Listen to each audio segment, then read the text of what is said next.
ঠিক আছে, চলেন আপনাকে প্রশ্ন করি। বলেন তো, সুমেরু আর কুমেরুর মধ্যে পার্থক্য কি? শালাস ওর চাকরি দিবি না সেটা ক, কোথায় আবল তাবল প্রশ্ন করছ?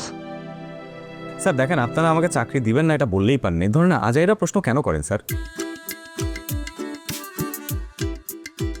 আমি কি আপনাকে একবারও বলছি আপনাকে চাকরি দেবো না আমরা?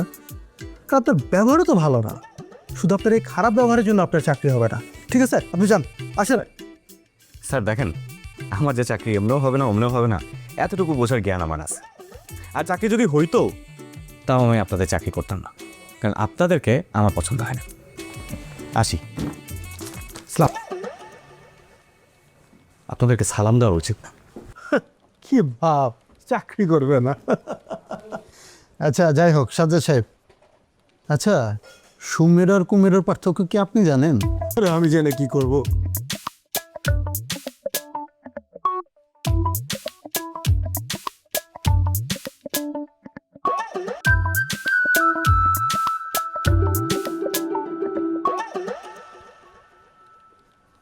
স্যার হ্যাঁ, কোনো কোনো প্রশ্ন কি করবেন না?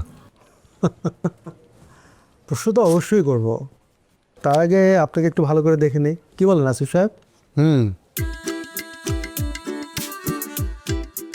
স্যার কি দেখতেছেন? দেখতেছি আপনার ফিটনেস। আমার স্যার মানে ভুল না হলে আমি তো কোনো সিকিউরিটি কোম্পানিতে ইন্টারভিউ দিতে আসিনি, আমি অ্যাকাউন্টসে কাজ করতে চাই। তাহলে আমার ফিটনেস দিয়ে কি করবেন? এটা কোনো কথা বললেন? যে কোনো কাজ করেন না কেন ফিটনেস কিন্তু খুব দরকার। এই ধরেন অফিসে একসাথে টানা 3 রাত জেগে আপনাকে কাজ করতে হবে, সেটা আপনি পারবেন কি না তা তো বুঝতে হবে আমাদের।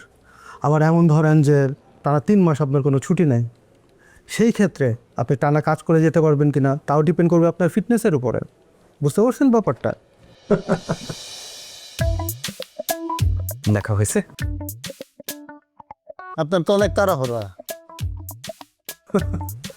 আচ্ছা ঠিক আছে, চলেন আপনাকে প্রশ্ন করি।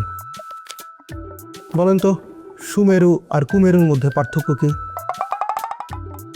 শালাস ওর চাকরি দিবি না সেটা ক, কোথায় আবল তাবল প্রশ্ন করছ? স্যার দেখেন, আপনারা আমাকে চাকরি দিবেন না এটা বললেই পারেন। এই ধরনের আজাইরা প্রশ্ন কেন করেন স্যার? আমি কি আপনাকে একবারও বলছি আপনাকে চাকরি দেবো না আমরা? কারণ আপনার ব্যবহারও তো ভালো না, শুধু আপনার এই খারাপ ব্যবহারের জন্য আপনার চাকরি হবে না। ঠিক আছে, আপনি যান, আসেন।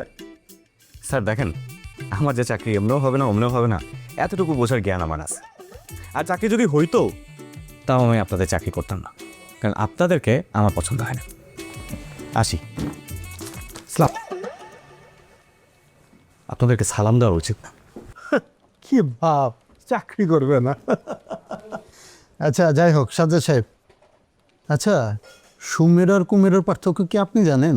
আরে আমি জেনে কি করব, আমরা তো চাকরির ইন্টারভিউ নেই। নট তো কফি। না, আমার দিয়ে চাকরি বাকরি হইব না দোস্ত। কি যে? আরে বেটা, পুকুরে মাছ আছে 10টা, 7টা মারা গেলে কয়টা থাকে? এগুলো কি ধরনের প্রশ্ন? হ্যাঁ ভাই, আমার স্কিল নিয়ে কোনো প্রশ্ন করেন? বুঝছি আমি লবিং ছাড়া চাকরি বাকরি হবে না। আর তুই আমার একটা কথা বল, যদি আগে থেকেই ডিসাইড করে রাখে যে চাকরিটা কারে দিবে, তাহলে আমাদের সময় নষ্ট করার মানেটা কি? দোস্ত, তুই রাগ করার এনার্জি লস করিস না, মাথাটা ঠান্ডা কর। সামনে কিন্তু আমাদের রিইউনিয়ন আছে, চল এক্সাইটিং কিছু একটা প্ল্যান করি। অনেক সুন্দর সুন্দর মেয়েরা আসবে, ইমাজিন কর। তুই আসছিস তোর মেয়ে নিয়া, বেটা এগুলোর বয়স আছে এখন? কি বলস? এটা তো বয়স। তুই থাক তোর বয়সে, আমি না এগুলোর মতো। তুই না সে আগের মতো নিরামিষই রয়ে গেছিস। আমি বললাই তোর সাথে থাইকে গেছি। হ্যাঁ, তুমি তো আমার একমাত্র ফ্রেন্ড যে আমার সাথে থাকা গেছে। বেটা তোরে আমার মতো গুরুত্ব কেউ দিবে? আছে নাকি তোর আর কোনো ফ্রেন্ড আছে আমি ছাড়া? তোরে তোরে আমি এখনই ফেসবুক থেকে ডিলিট করে দিব। ডিলিট করে মানে তুই ব্লক কর আমারে? কিসের ডিলিট? তোর নামটা কি জানি? হ্যাঁ, এটা কে রে? কোনটা? এই যে উপরে যা, উপরে যা। আরে এই যে এই নীল শাড়ি পরা মেয়েটা, এটা কে? এইটা স্নিগ্ধা। মানে কে মেয়েটা কে? আরে আমাদের ক্লাসমেট ছিল না নিকা, আনিকার কাজিন। আমার সাথে একবার দুইবার দেখা হয়েছে। এটা অনেক চঞ্চল, অনেক কিউট আছে, মেডিকেলে পড়তো।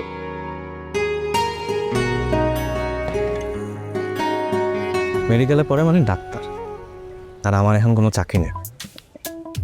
মানে একটা ডাক্তারের প্রেমে পড়ে বসে আছি। কি প্রেমে পড়ছস মানে? তো মাথা দাদা ঠিক আছে? বাড়ি কাছে কোথাও?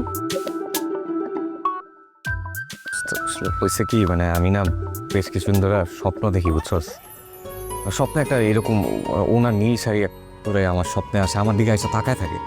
না আমি যখন কথা বলতে যাই আমি আর ওরা পাই না। আমার এটা কোনোভাবে সম্ভব না দোস্ত। আরে দূর, ডাক্তার ইঞ্জিনিয়াররা খালি ডাক্তার ইঞ্জিনিয়ারে বিয়ে করে? ম্যাজিক্যাল কিছু একটা ব্যাপার করতে পারে। সব কিছু যদি নিয়মের মধ্যেই হয় তাহলে তো লাইফের কোনো কিছু এক্সাইটমেন্ট থাকবে না।